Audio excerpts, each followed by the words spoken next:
Барлықтарыңызға сәлем достар, сіздермен мен Нұрсұлу.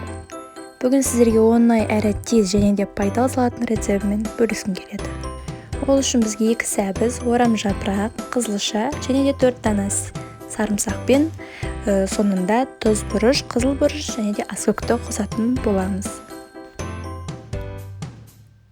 Бос ыдысқа орам жапырағымызды майдалап турап, шымшым тұзбен араластырамыз.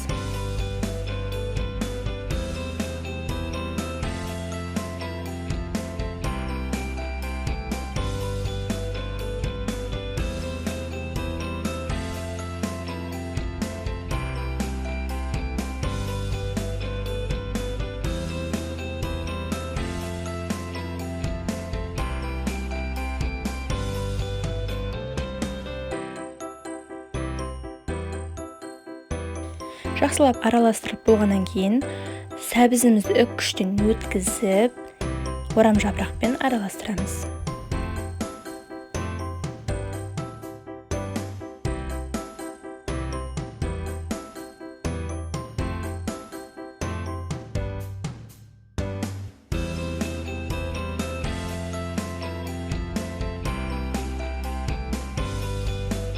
Үккішке өткізілген қызылшамызды да соңына қосатын боламыз.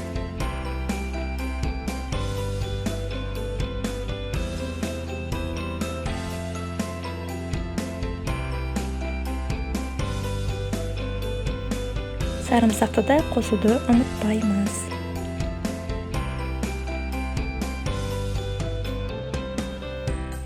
Көріп тұрғандай, бұрыш, тұз, қызыл бұрыш, аскөкті дәміне қарай қосатын боламыз.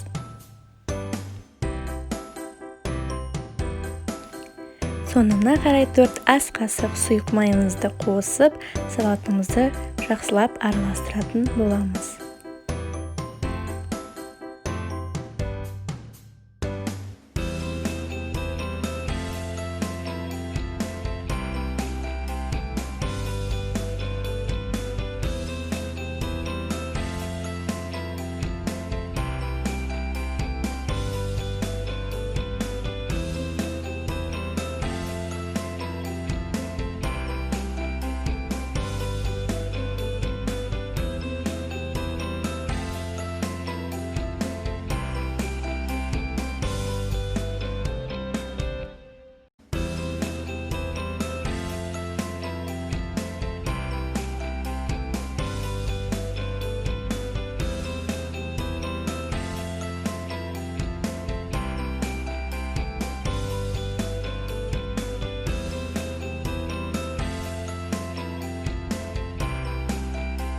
Бес минутта дайындалатын оңай әрі пайдалы, тез дайындалатын салатымыз дайын. Видеоның соңына дейін қарағаныңызға рахмет. Менің YouTube каналыма тіркелуді ұмытпаңыз.